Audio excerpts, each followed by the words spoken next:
Good afternoon, everyone, and welcome to the Arteris third quarter 2025 earnings call. Please note, this call is being recorded and simultaneously broadcast. All materials contained in the webcast is sole property and copyright of Arteris, Inc., with all rights reserved. For opening remarks and introductions, I will now turn the call over to Erica Mannion of Sapphire Investor Relations. Please go ahead. Thank you, and good afternoon. With me today from Arteris are Charlie Janac, Chief Executive Officer, and Nick Hawkins, Chief Financial Officer. Charlie will begin with a brief review of the business results for the third quarter ended September 30, 2025. Nick will review the financial results for the third quarter, followed by the company's outlook for the fourth quarter and the full year of 2025. We will then open the call for questions. Before we begin, I'd like to remind you that management will make statements during this call that are forward-looking statements within the meaning of federal securities laws. These statements are based on management's current expectations and assumptions and involve material risks and uncertainties that could cause actual results or events to materially differ from those anticipated, and you should not place undue reliance on forward-looking statements. Additional information regarding these risks, uncertainties, and factors that could cause results to differ appear in the press release Arteris issued today and in the documents and reports filed by Arteris from time to time with the Securities and Exchange Commission. Please note, during this call, we will cite certain non-GAAP measures, including, among others, non-GAAP net loss per share, and free cash flow, which are not measures prepared in accordance with U.S. GAAP. The non-GAAP measures are presented as we believe they provide investors with a means of evaluating and understanding how the company's management evaluates the company's operating performance. These non-GAAP measures should not be considered in isolation from, as substitutes for, or superior to financial measures prepared in accordance with U.S. GAAP. A reconciliation of these non-GAAP measures to the nearest GAAP measure can be found in the press release for the quarter ended September 30, 2025. In addition, for a definition of the key performance indicators used in this presentation, such as annual contract value, confirmed design starts, and remaining performance obligations, please see the press release for the quarter ended September 30, 2025. These key performance indicators are presented for supplemental informational purposes only, should not be considered a substitute for financial information presented in accordance with GAAP, and may differ from similarly titled metrics or measures used by other companies, security analysts, or investors. Listeners who do not have a copy of the press release for the quarter ended September 30, 2025 may obtain one by visiting the Investor Relations section of the company's website at ir.arteris.com. In addition, management will be referring to the third quarter 2025 earnings presentation, which can be found in the Investor Relations section of the company's website under the Events and Presentations tab. Now I will turn the call over to CEO Charlie Janac. Thank you, Erica, and thanks to everyone for joining us on our call today. In the third quarter of 2025, we achieved yet another record annual contract value plus royalties of $74.9 million, resulting in 24% year-over-year growth. We saw increased product adoption in chiplets and SoCs across multiple vertical markets. AI applications accounted for over half of our licensing dollars in the third quarter, reflecting the growing adoption of Arteris system IP technology from data centers to the smart edge. We continue to see growing adoption of our product portfolio by top technology companies. An example of this is Altera, which selected Arteris technology portfolio to streamline design workflows, optimize data movement, and enable intelligent computing across data center, communications, vision, industrial applications, robotics, aerospace, and defense applications. This includes our network-on-chip IP products, including Encore and FlexGen, and the Magillem platform for IP block integration and hardware-software integration automation, which Altera plans to use in designing their next generation of FPGA and SoC FPGA solutions. Speaking of FlexGen, last quarter, we announced that AMD licensed the Smart NoC IP to provide high-performance data transport in AI chiplets across AMD's broad portfolio from data centers to edge devices. I'm happy to note that in the third quarter, AMD has ordered additional incremental licenses. In addition to the Altera and AMD relationships, we added 4 other new FlexGen customers in the third quarter. Within the automotive sector, FlexGen was deployed by DreamChip, a custom SoC design house for high-end automotive semiconductor design. Additionally, a leading automotive OEM adopted FlexGen for next-generation EVs. Within the industrial sector, NanoExplore, a provider of radiation-hardened silicon technology serving the aerospace, defense, avionics, and industrial markets, licensed FlexGen Smart NoC IP to address the demanding mission-critical computing requirements in space while supporting their product performance, team productivity, device reliability, and meeting the underlying area and cost targets. This represents another example of our products being used not only for applications on Earth, but increasingly in terrestrial orbit where performance, safety, reliability, and security are essential. These examples illustrate the broad applicability of our new FlexGen Smart NoC IP, helping design teams deliver on expanded needs of chiplets and SoCs. Additionally, we expect demand to scale with rising design complexity and the move to advanced foundry nodes, particularly 5 nanometer, 3 nanometer, 2 nanometer, and as we head into the angstrom era of silicon. As the semiconductor industry accelerates efforts to increase performance and efficiency, especially driven by AI workloads at data centers and the edge, we are continuing to see a growing shift from traditional monolithic chips toward chiplets for multi-die SoC architectures, particularly for AI infrastructure and data center applications. One of the key chiplets is the I/O hub chiplet, which controls data movement across heterogeneous multi-die SoCs. 2V Systems license our Encore and FlexNoC interconnect IPs to develop just such an I/O hub chiplet, where Arteris technology serves to control multi-die data traffic, meeting the high bandwidth, low latency, energy efficiency, and total cost of ownership objectives, while meeting the needs of enterprise computing in data centers and cloud infrastructure. In the quarter, we also saw increased adoption of chiplets for high-end automotive applications, including our recently expanded multi-die solution.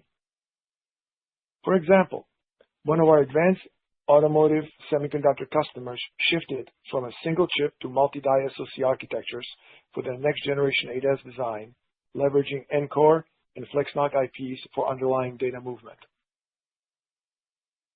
Aside from various automotive semiconductor companies, we also saw expanded adoption of Arteris technology by automotive OEMs.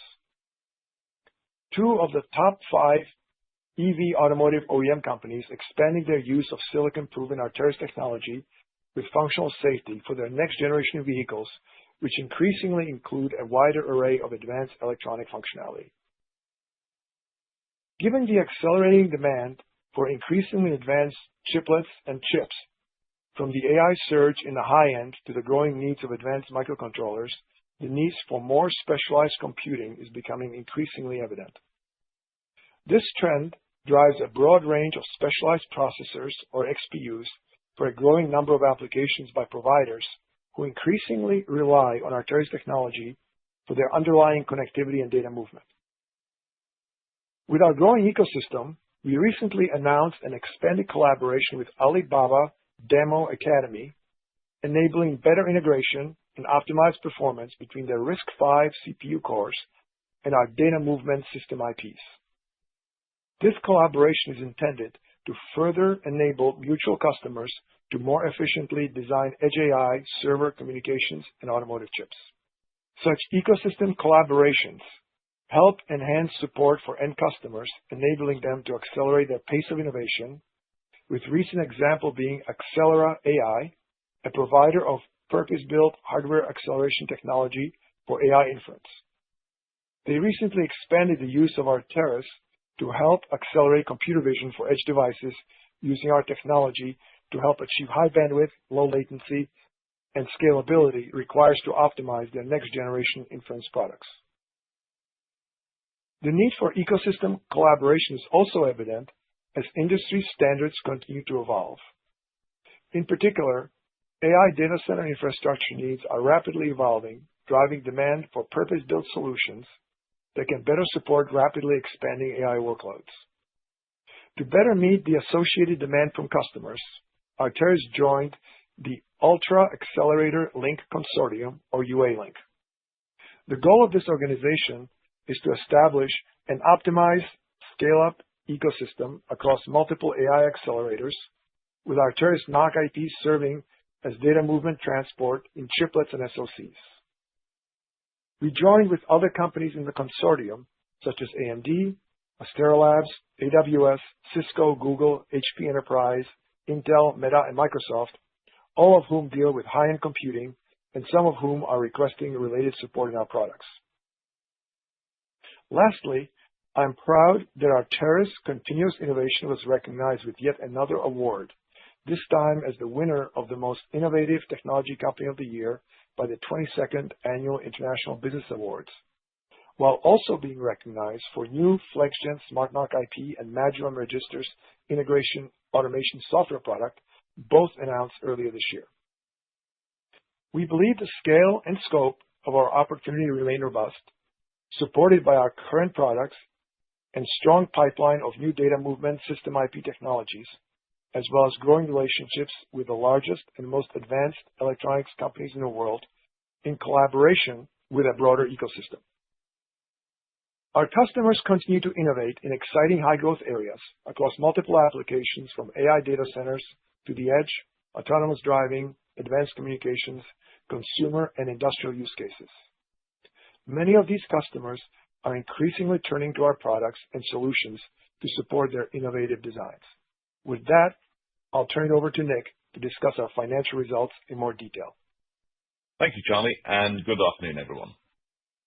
As I review our third quarter results today, please note that I'll be referring to GAAP as well as non-GAAP metrics.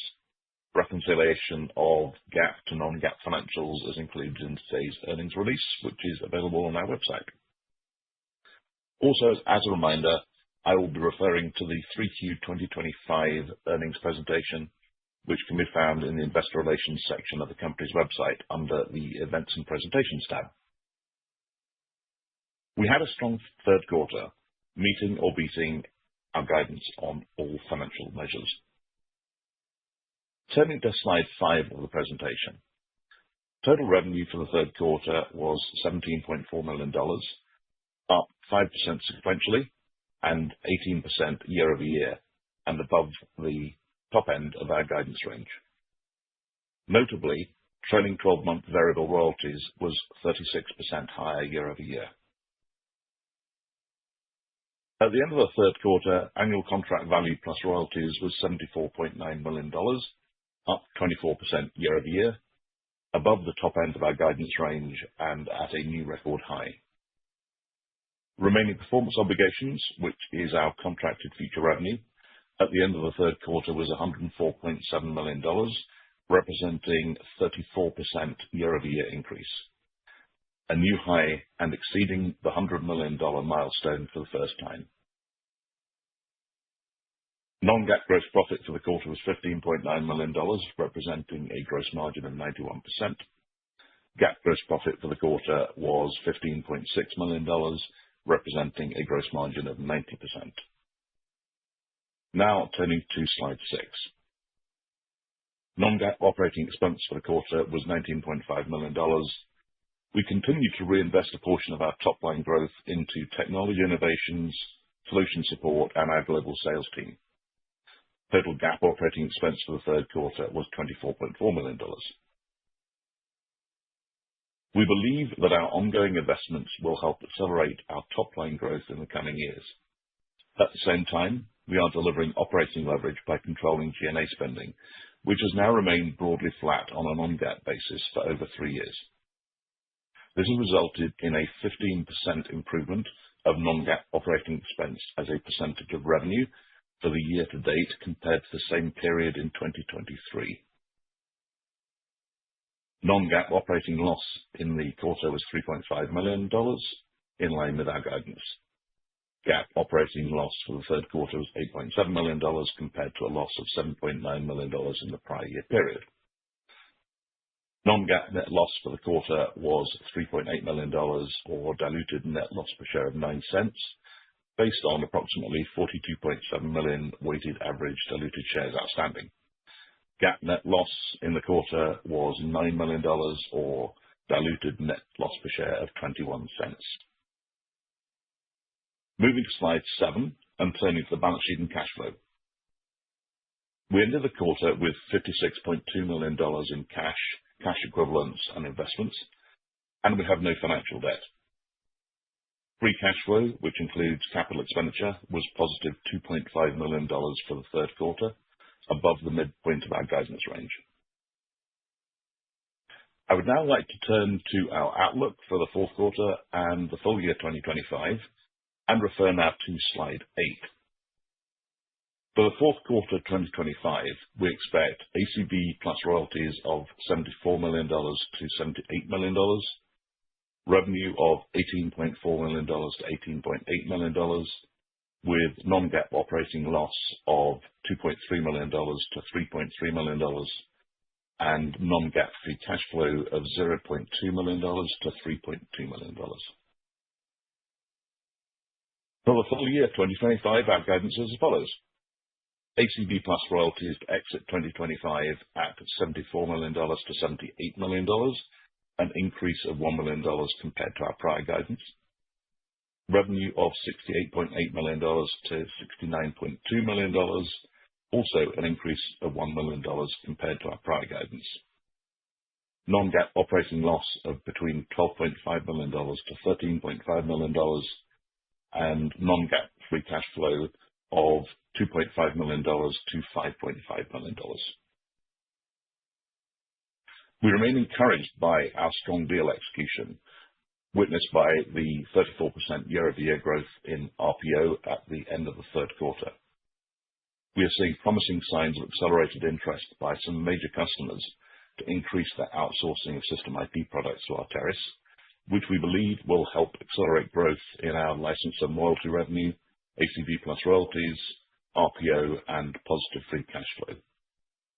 With that, I will turn the call back to the operator for the Q&A portion of the call. Operator. Thank you. Ladies and gentlemen, we will now begin the question and answer session. Should you have a question, please press the star followed by the number 1 on your touchtone phone. You will hear a prompt that your hand has been raised. Should you wish to decline from the polling process, please press the star followed by the number 2. If you are using a speakerphone, please lift the handset before pressing any keys. One moment, please, for your first question.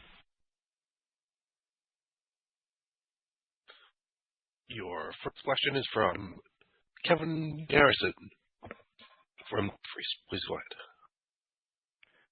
Yeah, hey Charlie and Nick, congrats on the results and the Altera announcement. Can you just talk a little bit more about Altera? Are they fully away from using internal interconnect teams, or is there still more opportunities for you guys to expand there?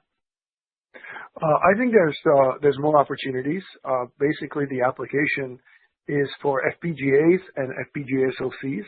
So Altera is using their own interconnect in the FPGA matrix, and then we are used essentially in the SoC part. But Altera business is going to continue to evolve and grow, and we believe that there's future opportunities. But this is a major milestone because Altera, as they spun out of Intel, chose to go with Arteris for their primary system IP requirements. But yes, there is more potential going down the road. Okay, perfect. And then since the initial discussions with AMD and the initial order announcement, it seems like it took about 1 quarter, maybe a little bit longer, for them to expand the use of your product. So what were they kind of most impressed with that led to increasing usage in such a short time frame? Yeah, I mean, AMD is a big company.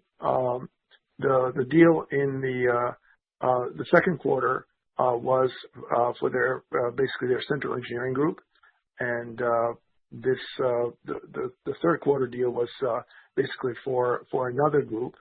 And Altera has, AMD has many groups for us to work with, and so there are also additional opportunities at AMD, and we're very much looking forward to helping them accelerate their chip deliveries. Got it. Okay. And just one more, if I can. You talk. Can you just talk a little bit more about the importance of reliability and safety when it comes to interconnects, and the importance of it in some end markets like space, as you guys mentioned? And I think you guys have done a very good job on this front. But do you see this focus as really a competitive advantage for you guys? Oh, absolutely. I mean, basically all the important data goes through our network on chips. And basically if that has problems or doesn't work, the chip doesn't work. So customers are very risk averse in choosing system IP solutions because any problems there can cause major delays in tape outs and field problems. So we're being recognized as very much a silicon proven company. I think now our install base has shipped something like 3.9 billion SoCs, and they all work. And probably some of the stuff used daily, it probably has Arteris interconnect in it. So yes, we are very much focused on reliability. We're very much focused on quality, because if the system IP doesn't work, the chip doesn't work. Yep, got it. Okay, perfect. I appreciate the color. Congrats again. Thank you. The next question is from Kevin Cassidy from Rosenblatt Securities. Please go ahead.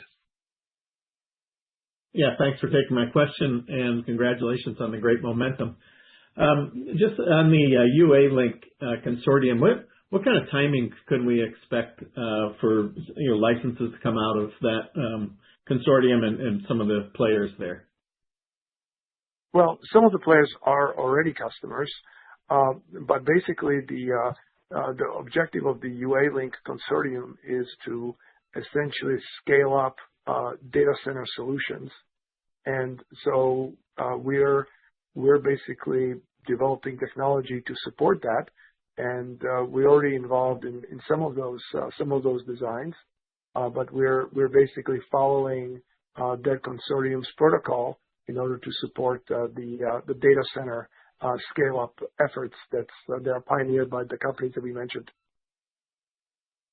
Okay, great. And with the penetration you're getting within AMD and combining it with the Altera announcement, is there opportunities for Xilinx, or is that already included in your AMD discussion? Well, Xilinx is an important part of AMD, and in fact, Xilinx was the first customer that was involved with us prior to the AMD acquisition. So Xilinx has been a long-time user of Arteris. Okay, thank you.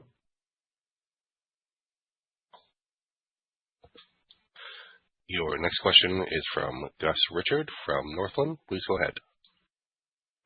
Yes, thanks for taking the question. Real quick, you've had a number of design wins for a while, and just wondering, the royalty relative to most mature IP companies is relatively low. Just wondering when do you expect that to start to accelerate? Nick, do you want to take that one? Yep. I will. Yeah, so hi Gus, welcome to the call. So it's a great question because as you and I have discussed in the past, an increasing rate of customer design starts is a great indicator of future royalty growth, because typically there's somewhere between a 3 to 6 year lag between start of a design and mass production and scale. and it can take it even another couple of years to get up to full scale after the mass production starts. So it is definitely a heavy link between the two. We're already seeing that, and we're already seeing the beginning of the inflection on royalties. And there's one you'll see in our investor deck, our Q3 investor deck. There's a new additional piece of information on royalties. And what's very interesting is, number one, the growth of royalties is quite variable royalties is quite impressive. And in fact, the growth year over year for the variable royalties in the trailing 12 months to the end of September, compared to the prior 12 months ending September 30, 2024, was up 36%, which is in line with what we've been saying in terms of the royalties growing at roughly 2x the rate of licenses. And what's particularly interesting in that chart you'll see in the investor deck is that if you go back to 2020, which is quite an interesting start point, because that's when we were dominated in royalties from HiSilicon, which has now, of course, gone to zero. We now have a higher rate of variable royalties. In fact, we have all year since the days of HiSilicon back in 2020. And now, instead of it being a one-trick pony, where we had one customer making up 90% of our variable royalties, we now have 5 customers who between them have a greater royalty stream than the one HiSilicon. So we've got more diversity, we've got more people who are now the majors. So it's 5 majors and then another 50 smaller players. And so it's all up and to the right and growing very nicely. So we are starting to see that. I do see there's an increasing inflection point as we go through the next couple of years. So by 2028, you'll see an even faster rate of acceleration.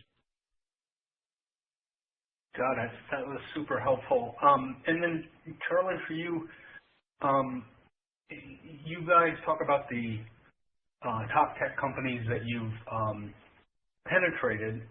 I was wondering if they, just for everybody, define what those companies are, and then how many you've at this point penetrated, and then specifically in the AI ASIC crowd, are you starting to penetrate those, both U.S. and Taiwan? Yeah, I mean, we, basically we define the large companies as sort of top 20 semiconductors companies, and then basically another 20 of the largest system electronics companies, right? So we're kind of jokingly referring to that as the Arteris index. And we have I would say more than 50% of those companies as customers, but not all of them are huge customers, right? So there's still a long way to go in terms of expansion of our business. But obviously with the AMD and Altera announcement, and there's a couple others who don't let us announce who they are. One of which we also closed in the Q3. We did our best to be able to announce them, but they did not let us. So I think our progress in the top 40 largest technology companies is quite good. But there's long ways to go. It's about a $1.2 billion market, and we're about 68 million this year or something like that. So there's a long way to go. Okay, got it. And then the Lord Voldemort of questions. When I go through cash flow and balance sheet, blah blah, and it looks like bookings were in the zip code of 32 million in the quarter, book to bill about 1.8. So, Nick, am I in the right zip code? Yeah, I don't want to comment on bookings. Otherwise, we open up a Pandora's box of future disclosure. So bookings is, as you know, fairly lumpy, and so because we have very large customers these days, and so that can really create a false precedent if we start disclosing that. So I'll have to allow you to do your own math on bookings, Gus. Okay. Yeah, I figured. Thanks. I'll pass it on.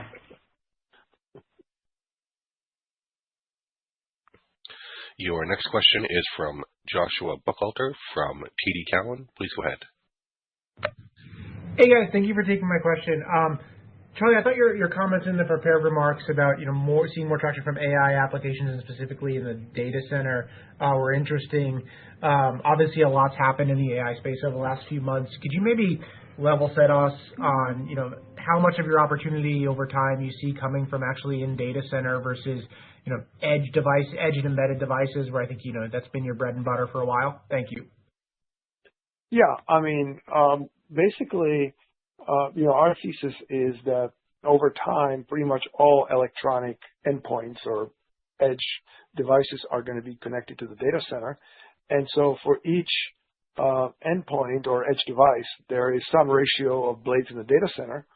And as everything becomes connected to the data center, the number of chips that's actually in these data centers goes to a very large number. So we're sort of following customer demand, and there's just a lot of attention on AI workloads in the data center. There's a lot of project starts.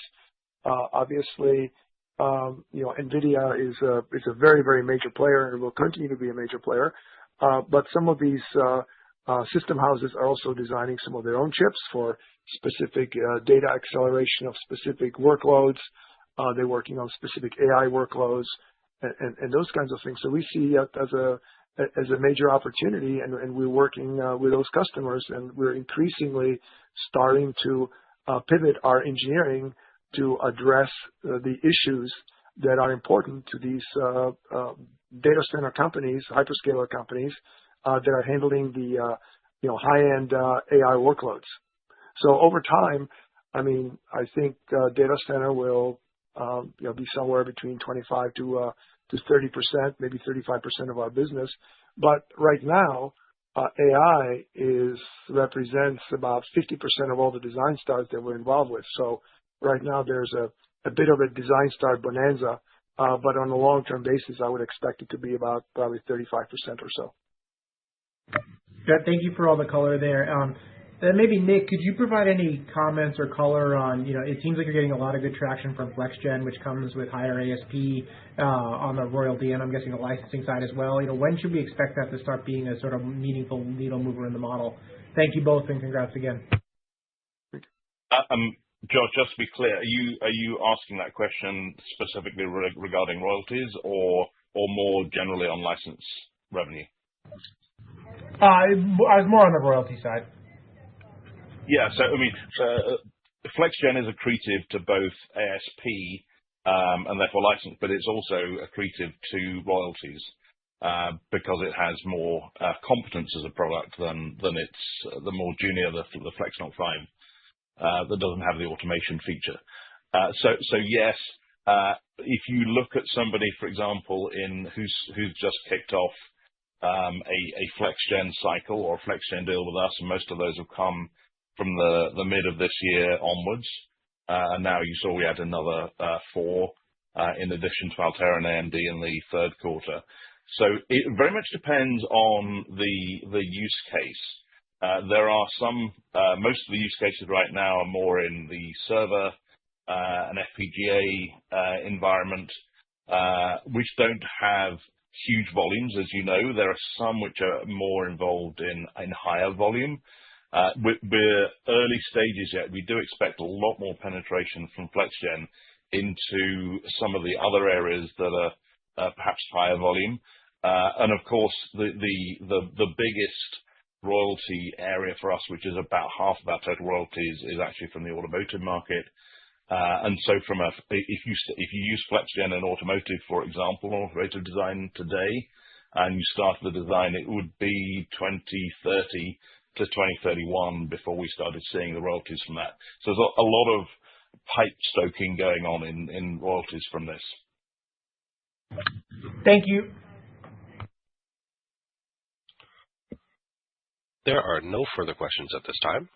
Mr. Janik, please proceed with closing remarks. Well, thank you, everyone, for your interest in Arteris. We're very excited about the current quarter, and we look forward to meeting with you in the upcoming non-deal roadshows and investor conferences in the quarters ahead, and updating you on our business progress. Thank you very much. Ladies and gentlemen, this concludes your conference call for today. We thank you for participating and ask that you please disconnect your lines.